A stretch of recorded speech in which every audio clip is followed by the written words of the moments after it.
বন্ধ করে দিতে হবে। এটা কার আঙ্কেল? এটা কার? এটা কি আড়ত?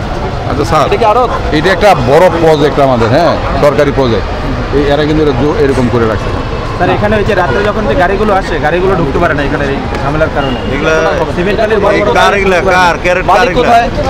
মালিক কোথায়? মালিক এখন মালিক খুঁজে পায় না। ঠিক এখান থেকে মালিক পাওয়া না গেলে যেটা অসুবিধা সেটা হচ্ছে একটু পরে সিটি কর্পোরেশনের গাড়ি এসে নিয়ে যাবে, তখন কিন্তু মালিক খুঁজে পাওয়া যাবে। ঠিক আছে, আপনারা আমরা কিন্তু 5 মিনিট 10 মিনিট সময় দিচ্ছি। আরতে ঢুকাও, আরতে আরতে নিয়ে যান, ভিতরে ঢুকাও, আরতে নিয়ে যান। এই মালামালগুলি সব আরতে ঢুকবে। ঠিক আছে, এই কার মাল এটা? নিয়ে যাও, নিয়ে যাও, তাড়াতাড়ি নিয়ে যাও। এই যে কারেন্টের বিল কেউ দেয়? না না, এই যে এটা কারেন্টের ওদের বলতে স্যার, ওদেরকে বলতে, ওদেরকে ইনক্লুড করতে বিদ্যুৎ কেউ ইনক্লুড। এটা সরান সরান সরান। এই অবৈধ বিদ্যুতের লাইন দিয়ে অবৈধ জায়গায় বসে ব্যবসা হবে না। আমি বাসা থেকে যাই, আমি ওই যে বাজারে আসছি, বাজারে